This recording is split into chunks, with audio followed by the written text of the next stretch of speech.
Hi, welcome back to Wild Speculations. I'm Daniel. I'm Scott. This week we talked about Critical Role Campaign 2, Episode 87, Punishment and Politics. Yes. I love the episode title because I've been saying for several weeks that they were going to have to get into this. You have, and this was the week those claims were validated. Yep.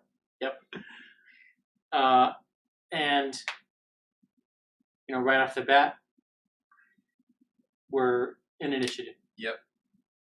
Wait, that fucking fast? And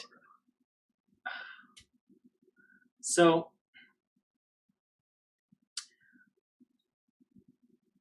one of the, I don't want to say cardinal sins, but it's a difficulty.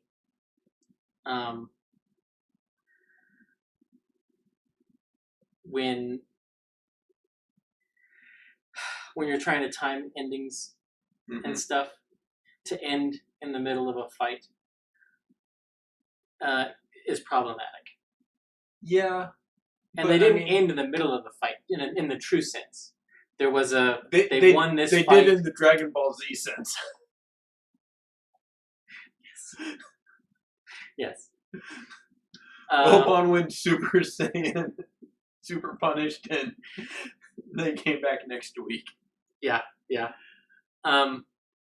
But we saw the confusion. They didn't remember who cast bless on who. Mm-hmm. There was a question which we had talked about discussing episode 86, which is, does Yasha have a level of exhaustion or not? Yeah. She should. Yeah, I'm beginning, I said it earlier, I'm beginning to wonder if there's an intern that watches this show. If there is, thank you. Yeah. But they addressed that beginning of the episode.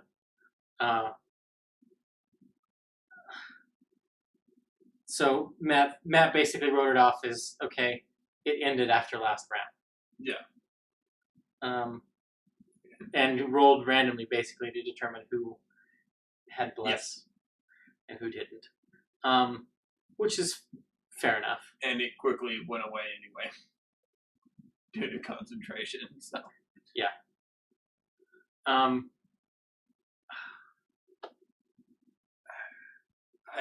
gotta say, just about this fight in general. It's been how long has it been since Caduceus joined the team in game time? 5 months? 4 months? Something like that, yeah. Okay. He is getting swallowed an average of once a month with this group. If you count the water elemental, okay. The Froghemoth, Oban, the Remoraz, and the one that arguably doesn't count is the Astral Dreadnought, but arguably does for that 5th month. Yeah. He is swallowed by something once a month since he's been with this group. And I love the fact that Talison's character playlist has a song called Everything is Food. Well, he said basically that shortly after joining them. Yeah. And he has proven that true on a monthly basis. That's funny. Yeah. Speaking of swallowing, well, before I get to that, I wanted to touch on a moment that happened as they rolled initiative. Okay. Which is, Marisha got disappointed in her role. She said, I tied with the wizard. And she's like, I'm going to die. And then Liam basically sang that. Yes. And it's, on my initial watch, my thought was, keep that kind of talk to a minimum, man. Knock on wood, at least. And then, like, on my rewatch, I was like, yeah, it's prophetic. Because she did almost die. Yeah. Twice. She went down twice. Yeah. Well, she was down to one potential failure. It came down to... Yeah. Yeah. But interestingly, and because I like to deconstruct the session from a DM's point of view. Right. And one of the things that I noticed on my initial watch, I got real nervous when Matt says, "Liam, start of your turn," and I went, "Yeah," but nothing happened. And then Caleb casts Polymorph, becomes a giant ape. It can't hold him in. He gets spat out. And then Matt says, "Well, you ended your turn outside, so you don't take any damage." And I was like, "Oh, okay. So it's if the creature ends its turn, that starts, yeah." Which is interesting because usually it's the other way around. Yeah. Usually, start your turn consumed, you take damage. Yeah. Because you've been in there for so long at that point. Right. And also to prevent any shenanigans of a low hit point character suddenly getting out. It's if you have low hit points, that thing swallows you. You're gonna die inside. It's gonna eat you. Yeah. Also, but he swallowed Caduceus the next round. Yes. But nothing happened to Caduceus, and Caduceus didn't get out. No. Yeah. And I was scratching my head trying to think. And I don't know if some of the things that he was narrating were flavorful or left over from a potential earlier design that he had. Gotcha. All the teeth Yeah. scratching on him or like trying to tear into him. So Caduceus, in theory, should have dropped. Yes. Because he ended his turn there. But he didn't. But at the time, and I didn't catch his comments to Liam until my rewatch. Like, really dissecting it. Right. So I think my ultimate conclusion is he forgot to do damage to Caduceus. Okay. But during the episode, I started thinking, what if it was Oban's the punished goal to swallow 4 of them and then complete the ritual? Oh, crap. Yeah. Now, that could be it, and I'm wrong, and Matt didn't forget to do damage to Caduceus.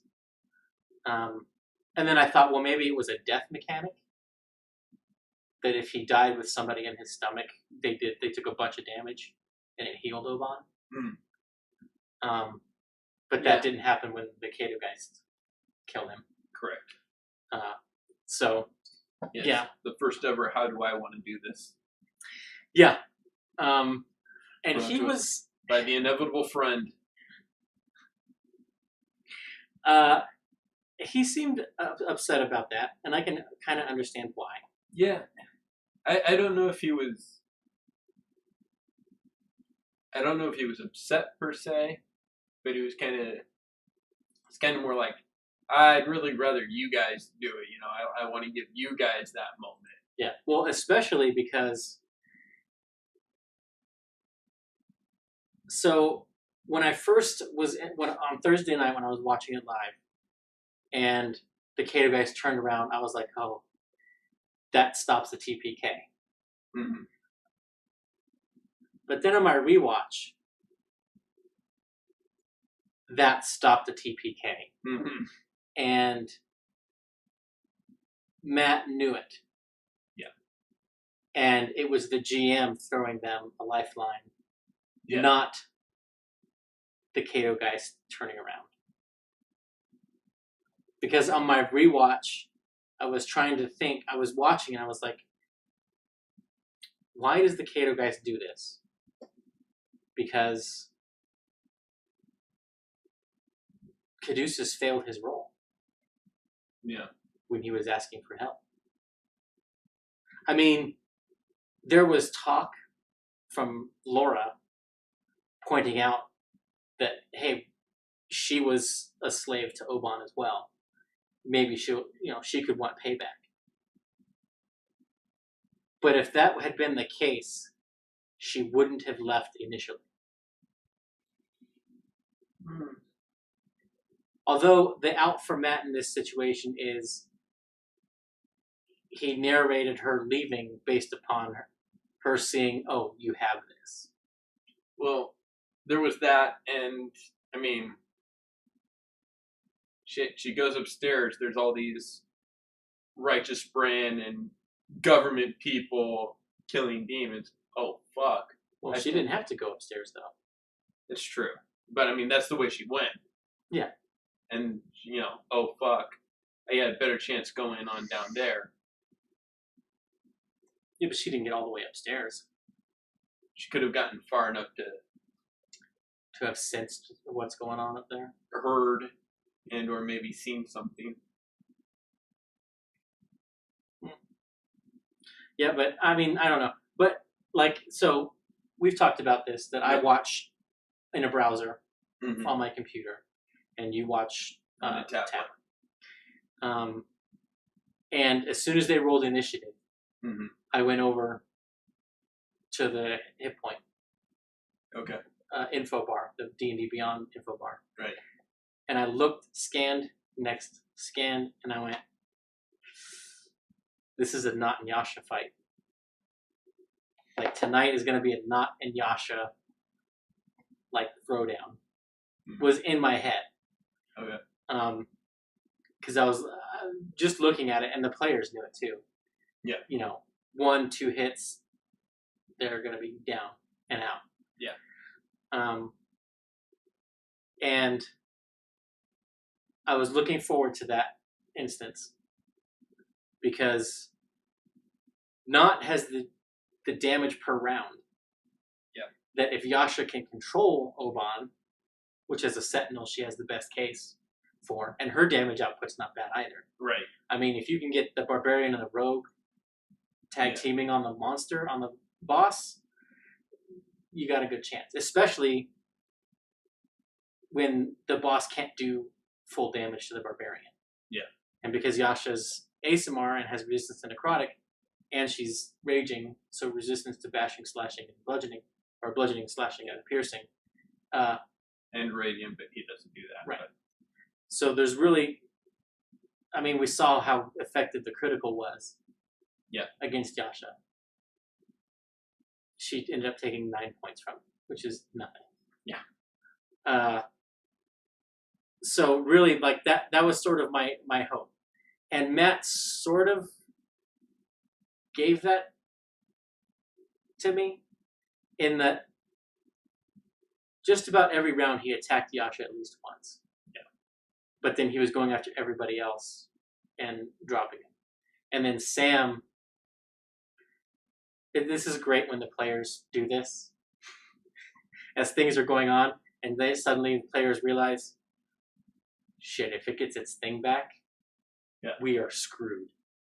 They look at, and it's exactly what happened. The dice roll, Matt's like, it gets its ability back. Lauren steps up, Marisha stands up, and Sam's just like, oh. Laura ducks down behind Talus. If he doesn't see me, he won't attack me. Yeah. And I was kind of hoping Ford would get down. Yeah. To use his half-orc rage back, basically. He got close. Yes, he did.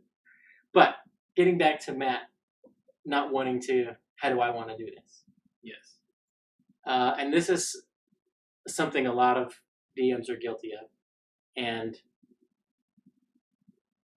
especially if you're a by-the-book sort of game master, where this thing has this many hit points and that's how many you have to do.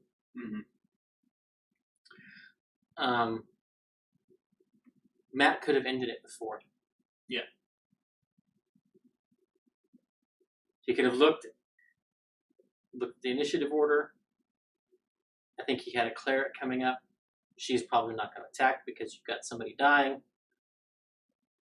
Yeah. And he's got his NPC. And the players also earlier had thought that the Kato Geist was going to get the "How do you want to do this?" when she critted. Yeah. So. Well, and the other thing is, I think he didn't think. I think he thought it was going to go past the Kato Geist. Because initially he was like, she doesn't get sneak attack, there's no one there. And they're like, nope, the ape's got a 10-foot reach. Oh, yeah, I guess technically she does. I think maybe he was trying to talk himself out of it. But after 4, she only had 3 hit points. Her minimum damage would have killed it. Yeah. I mean, I don't think Matt had done the math yet on that aspect. Right. But, yeah, her minimum damage would have killed it. Okay. So, or the other possibility is if not, hadn't have run. Yeah. And attacked. If not had attacked, Ford would have definitely finished. Yeah. But, I mean, hell, not could have finished it if she had attacked. No. No? No. Not even with sneak attack? She already did her sneak attack. Oh, okay. It would have been her second bonus action attack, which at best is going to be 11 damage. Yeah. So, not enough to drop it, but enough to let Ford. But go. Even her minimum damage. Okay. If Ford had rolled the same, then Ford would have killed her. Yeah. It hit him. So yeah, that was that part I wanted to also make comment, just because I do it, and I've tried of late to get out of that habit. That there are times where technically this thing has 1 or 2 hit points left, but we're 3, 4, 6 rounds in, depending on how long the combat's gone, and how much I want to get done that session. But lately, I've made a judgment call in the moment and said, "Okay, yeah, you kill it," because most players are not keeping track of damage. Yeah. So it's a matter of, and yeah. So I know I don't keep track. Everyone's aware of the ballpark number.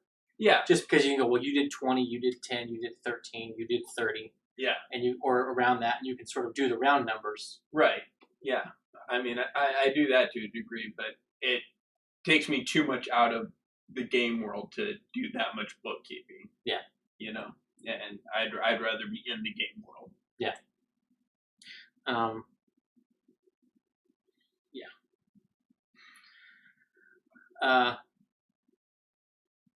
So they beat Oban the Punished.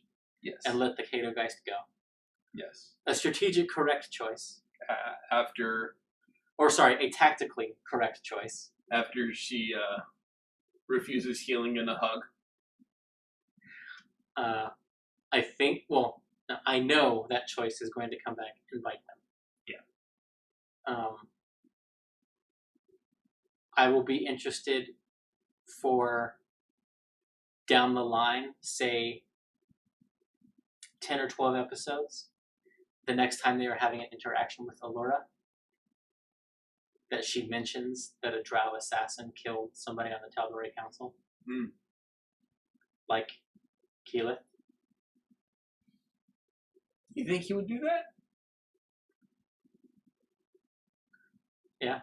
I see it more likely it kills someone who's an NPC that they've met in this campaign that they really like. Here's why I don't think so. Because I also thought about that too. Okay. But here's why I don't think it's going to happen. Because the Drow that are loyal to Lolth and are crazy are in Tal'Dorei. So if she's going to resume her duties, as it were, it'll be back on Tal'Dorei. Yeah. Or it will be the Bright Queen. Yeah, it could be I was thinking Bright Queen, Essek. Yeah. Those are the and those. So that's the caveat. But my first thought is yes, they're all back in Tal'Dorei, but doesn't that make it even better to have a powerful operative in this land? It's true. Yeah, fair. So that'll be interesting. it's a good thing Essek is about 3 feet above the ground. She can't see where he goes. Yeah, that's a good point. So Essek is safe. Ish. Yeah. But they go up the stairs, and they immediately sort of forget the idea that Nott's going to go ahead and scout. And there was some playing around with the marching order, which I always find funny. Because, like, in my head, that sort of exchange is happening as they go up. No, you're good. Okay, wait. Fair enough. And that's just a funny scene to me. But immediately Ford lies to them, to the righteous brand, as they come down the stairs. We took refuge. Is it over? Which lying has been his default the whole campaign. Yeah. It's just, I found it interesting and amusing. Yeah. Fucking paladins, man. And Bo immediately questions authority, and I love Marisha's response in that moment, because she is reacting from a default setting for Bo of disliking authority, but at the same time, Marisha the player wants to think that maybe since she's a figure of authority now, that maybe there's this secret communication happening between two authority figures. So she's trying to make that connection. It's like, no, they're pissed at you for questioning their authority. Oh yeah, I do that.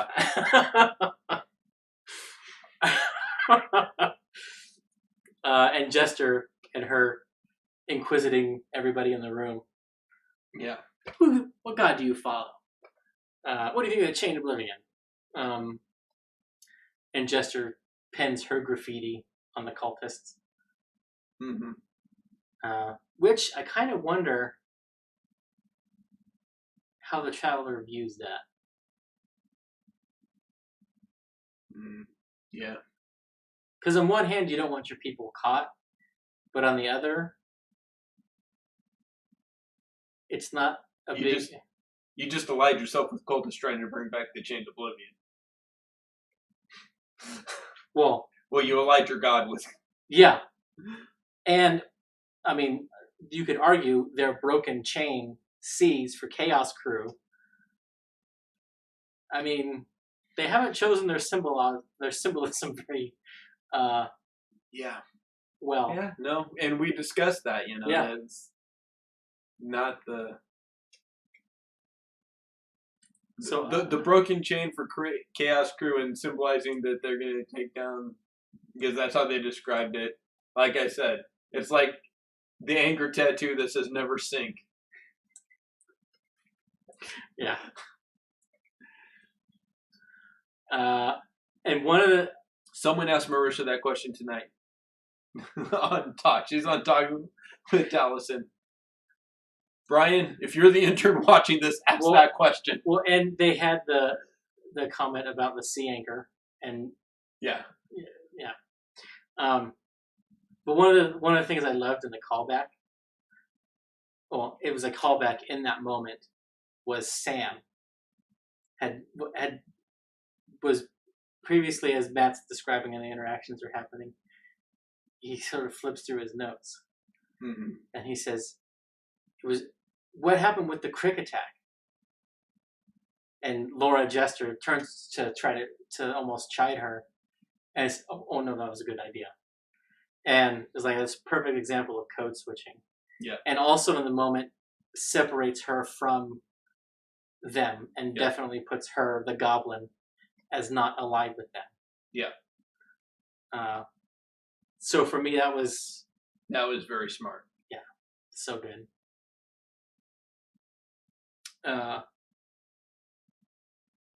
And Matt, like you said, the inevitable friend.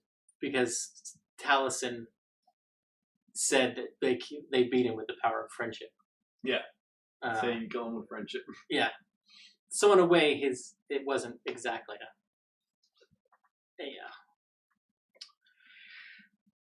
bereft of player involvement. But yeah.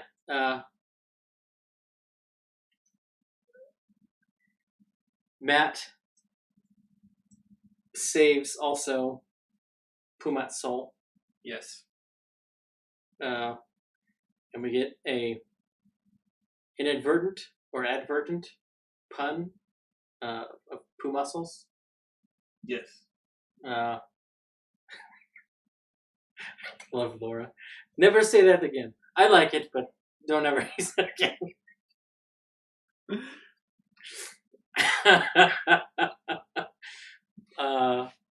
So that one's gonna come back because it already did in that episode. Yeah. So yeah. From now on, it's gonna be poop jokes when they go see Puma, I think. But one of the interesting things, and I also kind of giggled at it, was Caduceus. I'm just gonna start casting Decompose on all the bodies. Yeah. Never mind their individual faiths, burial rituals, or lack thereof, for that matter, or that maybe they want to talk to the bodies after a fashion. Yeah. I laughed because I was like, yeah, the grave cleric's gonna put you in the grave whether you want him to or not. Yeah. And then there was Ford going up to the ashen rocking hand. May the winds carry you. Oh, that was good. Did you just come up with that? Yeah, and that Caduceus' appreciation of that in the moment was precious to me because it's yet another one of those things where the Wild Mother, the grave domain, is not her only domain, and Ford has tended almost more towards the Tempest side. Yeah. And in that moment, he sort of swung in Caduceus' direction too. He's like, hey, that's good. And my whole imagining of that moment was like an Interview with the Vampire. Oh, yes. When Louis comes into the open cell and Claudia's ashes are there and he touches her cheek and then it starts and then everything crumbles. Mm-hmm. That same effect, not of course the emotional impact on Ford, but, and Yasha trying to pick up some of his cloak, which I thought was interesting because thus far she hasn't taken trophies. Yeah. So I'm wondering if there's something in the stuff that Matt wrote for her that she was referencing later when they were talking. That maybe there was some sort of connection that she ended up with the Laughing Hand. Yeah, maybe. Because everything that she's put in that book so far has been loved ones. Yeah. And I don't know if we'll ever get the answer to that because the players haven't really talked to her very much about it. Right. Not gave her flowers to put in the book. Yeah. But no one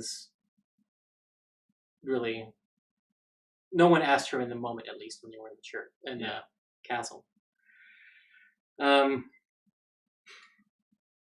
Which after the break, Yasha gets caught up. Ford's changing of his voice. Yep. They sort of touch base on some of the stuff that they've been through. Ask about her halo. Yeah, and I thought she played it very subdued, but I think Yasha is very interested to meet Mimi. Oh yeah. I would love to see that interplay. Also, for the shippers, that could mean a three-way between Rini, Bo, and Yasha. Yeah. Tumblr, I guess. Fans.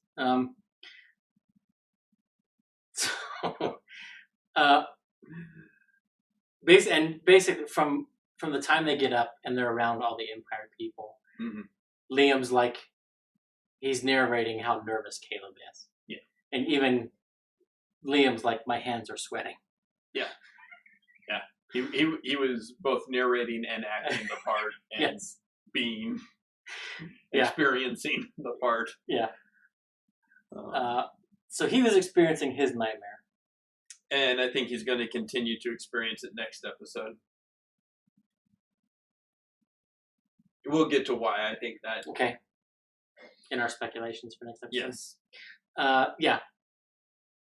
But they immediately begin planning to lie and obfuscate where they've gotten their information and everything. And they can't hear us, right? It's talking about the guards. Like, I assume you guys are as far away from them as you can. So there's enough of you that are smart enough to... Yeah. You guys are all shifty fuckers. Yeah, you're either smart enough or shifty enough to not want to be there. Yeah. And I was like, oh no. And I think I meant to pay closer attention to Taliesin on the rewatch, and I didn't. And I think that's why he took control, answering questions in the room, because he knows that that's going to backfire hugely if they take that tack. And he was just sort of like, and that's why as soon as they get in and they are outed by Allura, yes, their friend, as having connections with the Bright Queen, and everyone was sort of floored, and Taliesin stepped forward.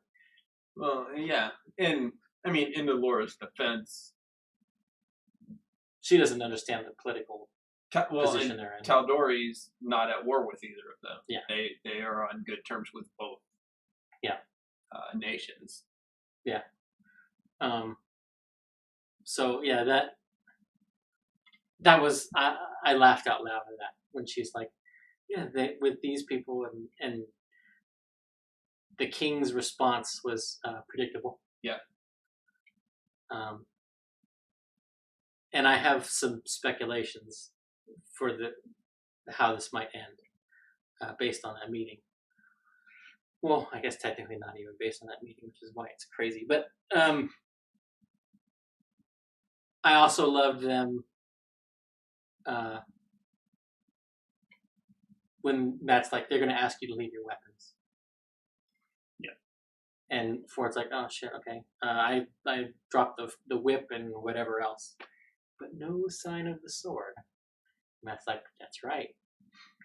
And I was like, Eldritch Knights and Blade, and well, Pact of the Blade. Yeah. Blade Locks and Eldritch Knights. Yep. Yeah. So good. And not soon to be Soul Knives, but. And Knott's like, I'll put my crossbow.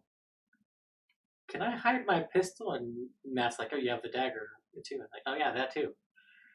Make it 29. Yeah, you're pretty sure they don't see it. Because Matt looked. He looked at his. Yeah. And he's like, I can't even. You can't even roll that high. No. Even if you rolled a 20, it's probably only like a 23 or 24. Yeah. So he's like, no. Yeah. I mean, at most they probably have a 15. Yeah. Passive, so. Yeah. And Caduceus is like, he does he can I keep my crystal? They're not going to bother me. You wouldn't take his staff from an old man. Tries to use the Gandalf defense. Yes, they will. And then what about my Jester. crystal? Yeah, that's gone. And then Jester, do I have to leave the weasel? Well, Jester's like, okay, my hand axe, and he's like, you have the rod. And she's, oh yeah. Well, it's not okay. Fine, the rod. I also have the wand of smiles. this orc mask, this bottle of oil. Yeah. It's just like, it reminds me of a scene in Oscar, the Sylvester Stallone comedy. Haven't seen that in forever. And not many people have seen it, I don't think. But there's a scene where he's like, he gets mad at his butler because he's got a piece on him. Right. He's like, "Give me that. What else you?" He pulls out a truncheon, an ice hook, or a meat hook, an ice pick. Yeah. Jesus, It's like been about disarming 15 Germany. years since I've seen that, but yeah. Now that you mention it, I remember that. It's like disarming Germany. Get out of here.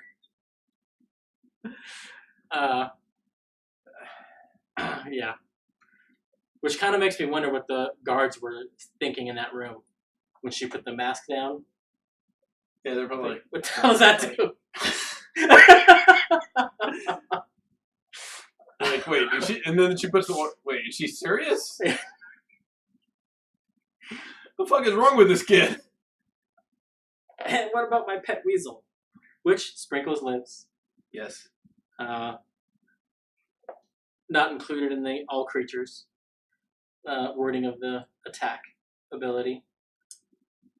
Again, we've established plot armor. It's Sprinkles is inconsequential to the story, so it will not be taken into account. Yeah. You can either take Matt at his word, or you could speculate that the weasel is the traveler in disguise watching over Chester. Wild Mother, more like.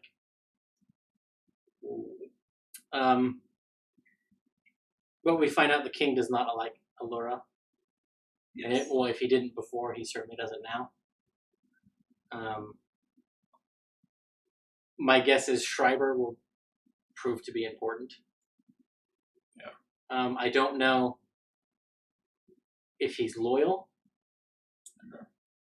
Because part of me expects something akin to what they did in Amon with the Sovereign there.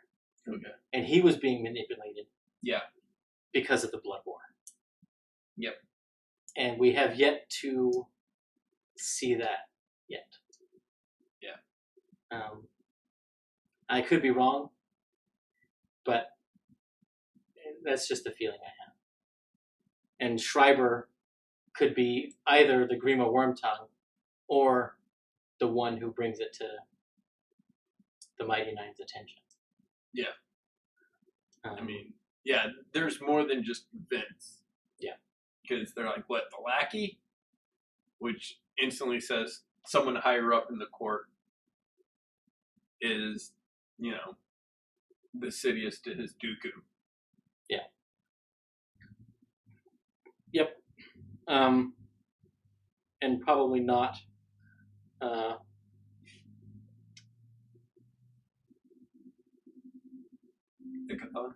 Well, Ikathon maybe, but No, it's not. I don't think it's I don't think it's Trent either. The other wizard. I'm drawing a blank on his name.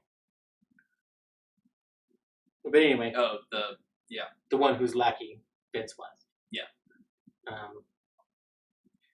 But we also saw Udala Thon, the Pope equivalent of the Cobalt Soul. They will be playing an important role. Yeah. I think they are going to be on the same kind of level as the monk in Cord's Temple. And I'm drawing a blank on his name right now too. But I think I think Beauregard is going to have a similar kind of confrontation. Okay. With her, where it's going to be the coming to Ioun moment, where she's going to challenge Beauregard. Look, you're an expositor now. You're in the big leagues. Yeah. you need to get this chip off your shoulder right now. And if you don't, I'm going to beat it out of you. Is my guess of where that's going to go. Okay, I can see that. If the story, well, but we have absolute proof. Trent recognized. Yep, we both put it in our notes. As far back as the pit fight. Yep. He knew it was Bren. Yep. And okay, and here's the thing. Bo dropped Chester's last name in front of Trent. Ooh, I missed that part. Trent knows Astrid got a letter From Lavore.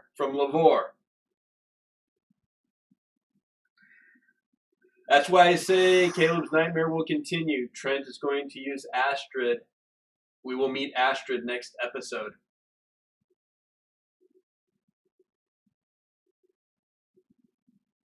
Huh.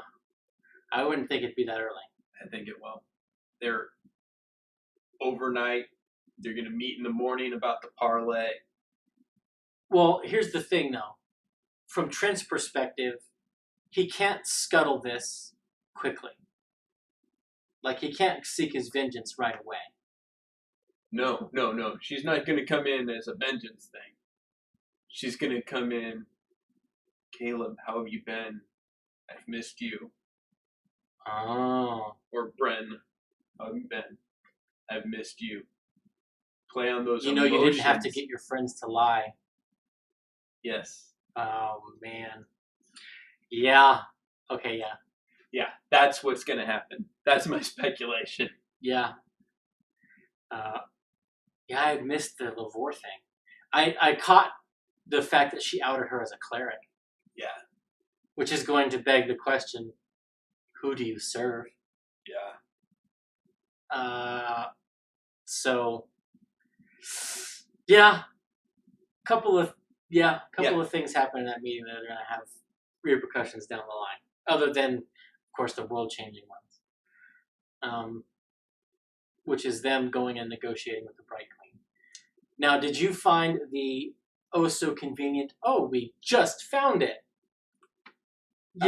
thing? Like, no one questioned that contrivance? You know what hit me harder? Oh yeah, we're done with it anyway. No, they're not. They know how to get the Dunam. Well, and here's the thing. The Severus Assembly is setting some shit up to use the Mighty Nine to attack the Bright Queen and blame it on the Nine. So you might be right about Astrid, because my speculation was that Trent is involved in that beacon stuff. And he knows that they were there. Mm-hmm.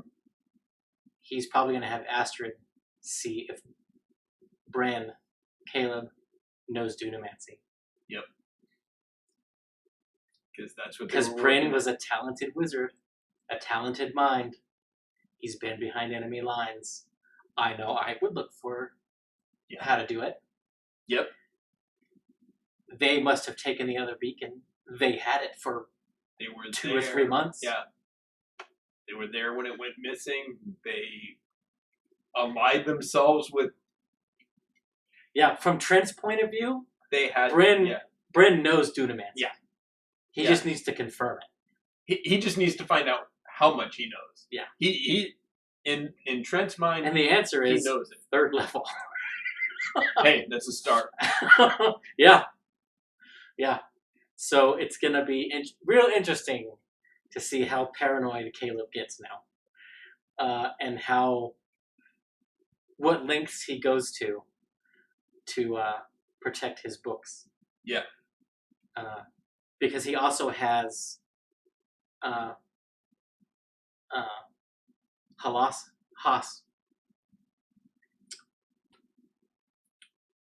the Happy Funball Wizard. Halas. Yeah. For some reason, I was like, that's not right. Yeah. Because I keep thinking of Hallister. Anyway, he has his books. Mm-hmm. like his most precious books that were in his most He has his most secret precious books. He has his spell book with the Dunamancy. And he has his personal book, which we I'm don't pretty even sure, know what's in there. but I'm pretty sure it has shit on Trent. Mm-hmm. Yeah. So yeah, he's got a lot of shit he's got to keep his eye on. Yeah. Yeah. And we're in Caleb's backstory now. Yeah. Yeah, we were kind of on this track, you know, Caduceus 4, get back, yeah. Oop, jump the track, we're with Caleb now. Yeah, got Yasha back. Now we're on to Caleb. Yeah, it's... See, I was expecting the next episode to be real quick, planned session, and then they make their way back toward the Bright Queen.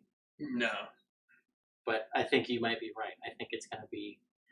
They will have an evening's rest, where Caleb will cast alarm and he'll put up the dome. And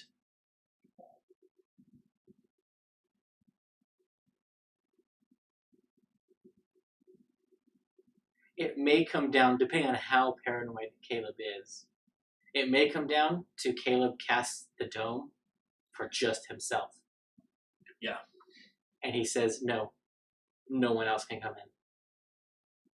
Because at any moment, she could look like them. Honestly, if I am playing Caleb, that's exactly what fucking happens. Liam, maybe a bit more trusting, but if I was playing Caleb, that's exactly what fucking happens. Yeah, no. I cast the dome. No one else. No one else but me. Yep. Yeah. You guys can keep watch. Yeah. I set an alarm for you. I'll tell you. I made it audible this time, guys. Yeah. Yeah. Exactly. Yeah, I don't know. It's gonna be crazy. Well, unless you have any more speculations about what's gonna happen. None that might come. Well, I got some that might come out of discussing. Yeah, I was gonna say, do we want to discuss the level up? Yeah, because that was one thing that I was really saddened by Thursday. Mm-hmm. Is they didn't level up, and I was like, I was certain. 5-10 minutes. Yeah. Until I saw the tweet and watched it. Yeah. You didn't know until I told you Sunday. Yeah. But I was like, what? They should have. And then you told me, I was like, yes, called it. Okay. Yeah. And Tuesday we talked a little bit about their level ups. Yes. It was impromptu. It was impromptu, and it was mostly about, are they going to stay the same class? And we came to the conclusion the only one that might, but probably wasn't, was not. Yeah. And now we know for sure they all stayed on track. Yep. Ford stayed in Paladin. Yes. He's the only multi-class. So we wanted to spend a few moments talking about features and potential spell choices of them. So who do you want to start with? I kind of want to let's do the clerics first, because there's two of them, and it is a class feature, not a domain feature that they're getting. And that is Destroy Undead, CR 2 or less. Yes. I don't think that's going to come into play. No. Which is a little sad, but, not every campaign can have the moment where the clerics... I'd really like a cleric domain where they can use their turn and destroy undead, but on demons. Or devils. Like an exorcist type domain. The Oath of Ancients Paladin, their turn channel targets... Right. Yeah. Fiends. I'm not really a paladin guy. We've had this discussion. Yes. But no, you're right. It should. They should have a thing. There should be an exorcist domain targeting demons, devils. I don't know. Maybe our next off week we can Which will be class coming out because, Christmas. so yeah, maybe we'll do that. All right. And maybe someday I will actually get around to writing out the other ones. Well, typing them out. And We getting them actually out. should. Yeah, we should write them out. In my defense, I lost my notes. And while I could have gone back to the video and watched the video, I really would just prefer to work from my notes. Yeah. Rather than make new ones. We can work on that. Yasha gets Relentless Rage. Yes, which is going to be it's going to tie right into that whole I'm hard to kill thing. Yes, and it saddens me because it makes killing the Zealot Barbarian so that they can use their class feature even less remote. Because con save, con save, it's just die.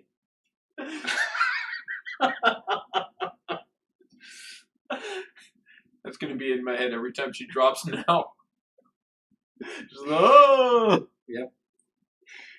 Not finally gets the coveted reliable talent. Yes.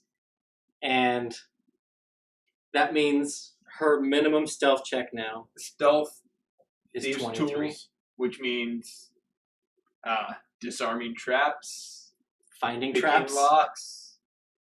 21 for finding because that's investigation. Oh, yeah. Sleight of hand, so picking pockets. Yep. Minimum 23 every time. Yep. Because her expertise are investigation, which gives her an 11 modifier. And then sleight of hand, stealth, and thieves tools, which gives her a 13 modifier. Yep. She cannot roll below a 10 on those. It kind of makes me sad because that means we won't get the explosions in her face anymore. Well, Mesh just got to up the DCs on the traps. But at the same time, it also kind of makes narrative sense that she's over that. Yeah. She's done enough. She died last time. Like, literally died. Yes. Literally, they wasted a dime. Well, not wasted, but used a diamond. Yeah.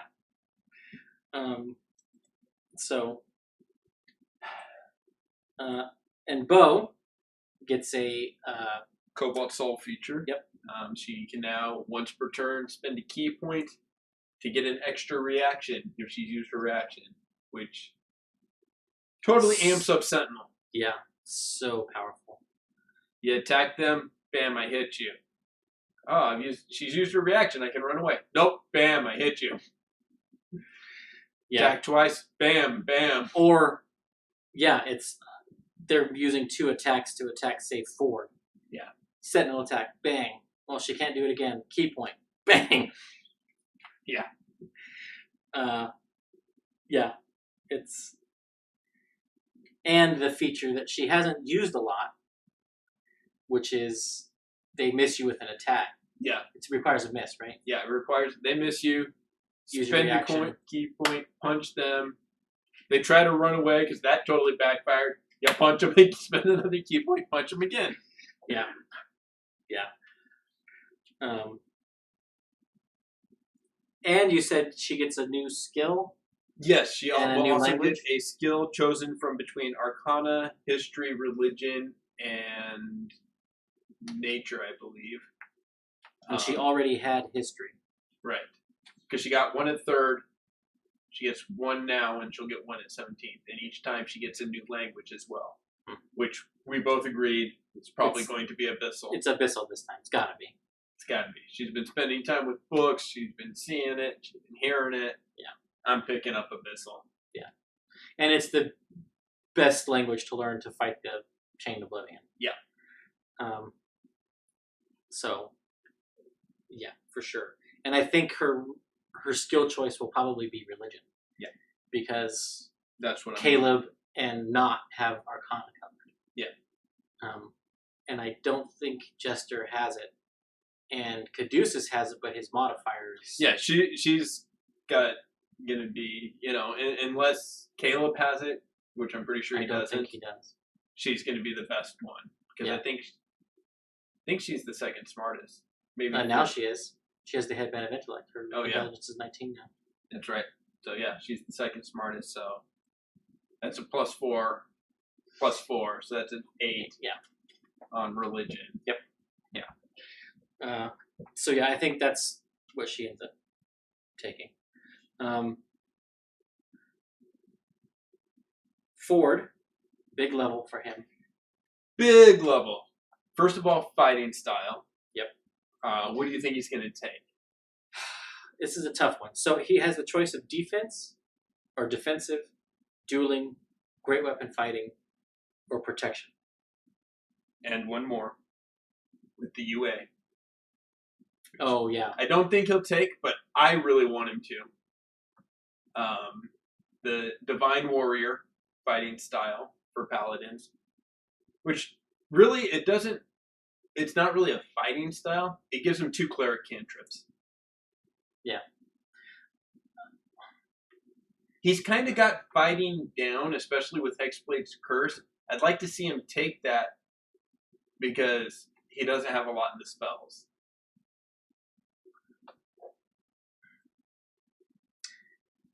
I don't think he will. I would like to see him do it. The thing is what cantrips would he take? Eldritch Blast. Oh, yeah. Having another source of that is good. But if he's going to do that, he can just use his lay on hands. Yeah.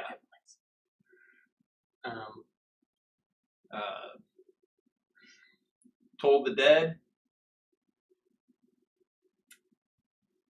The only one that's arguably better than Eldritch Blast. Okay. So, well, for those instances where he's shooting into the dark, I've got disadvantage. Well, I'll just Toll the Dead the motherfucker. I know he's been hurt. Yeah. Well, yeah, the 2d12 is better than the 1d10 plus. Yeah. So, yeah. That's the only one that's arguably better. But it's 3 Eldritch Blasts. Yeah, 3 Eldritch Blasts now that he's 11. And 3d12. Yeah. But he has the add your charisma, which skews the damage up on the Eldritch Blast. Yeah, like I said, I don't think he's going to take it. I would like to see him take it. I have 2 contenders. Okay. My top 2 for the fighting styles are Duelist. Okay. Shield, one-hand weapon, you get the +2, so it ups his minimum damage. Mm-hmm. Which basically, I think he's been saddened that he's not rolling D10s because it is a versatile weapon, or it was. I don't know if the Star Razor is, but I think it's a longsword, so it has to be. Yeah. But the Duelist means extra damage. Yeah. And an extra minimum damage. Mm-hmm. So, which is better than the top end that you might roll. The other one is defensive, or the protection fighting style. Yeah, those were the 2 I was thinking as well. Especially because it allows him to 1-2 with either Yasha or Bow. Okay, you can attack me and they'll hit you, or you can attack them and I'm going to give you disadvantage. Well, and it takes the sting out of Yasha doing reckless attack. Yeah. Because now he can use a reaction to give them disadvantage, which cancels out. Yeah. So it takes the sting out of that choice for Yasha. Yeah. And I could see, I honestly think protection is my second pick and then dueling. Just because he doesn't always get up there with the sword. Yeah. Yeah. That's another reason I'd like to see him take the cantrips. He does get up there sometimes, but not always. A lot of times he's at a distance, especially if he's taken a couple good hits. Yeah. So that's the order I would like to see him take. I think protection is probably what he will take. Okay. I wanted to get into the long list of potential spells for Caleb. Okay. But we're out of time. Oh, yes. So Ford also got smite slots. Yes. Well, he has Divine Smite, which we've talked about this several times. Fifth level Divine Smite's gonna. But real quick, I just want to list a few of them. Transmutation 6th level spells: Disintegrate, Flesh to Stone, Move Earth, Guards and Wards, Globe of Invulnerability. And from Xanathar's, you have Create Homunculus, Investiture of Flame, Ice, Stone, and Wind, and Tensor's Transformation. Yeah. He won't be taking Magic Jar because he already has that in the book. Right. And I think it's the Investiture of Flame. Yep. And the other one is probably going to be Disintegrate. Yeah. Although the case for Guards and Wards or the Globe of Invulnerability is strong. Yeah. For Caleb, because it enables them to do what they wanted to do with the hut. Yeah. Just bang, I'm invulnerable. And then real quick, Knott's choices: Shadowblade, Blur, Old Person, Mirror Image are the top 4, and I think Mirror Image or Blur. Yeah, Mirror Image. I think, especially since they just had the fight where the opponent had Mirror Image. Yep. And the clerics have access to Hero's Feast now. Yep. And Harm. And I'm just going to throw out a quick spell for Ford real quick. The one that I think he should take is Compel Duel. Yeah. We'll see you guys next week. I guess.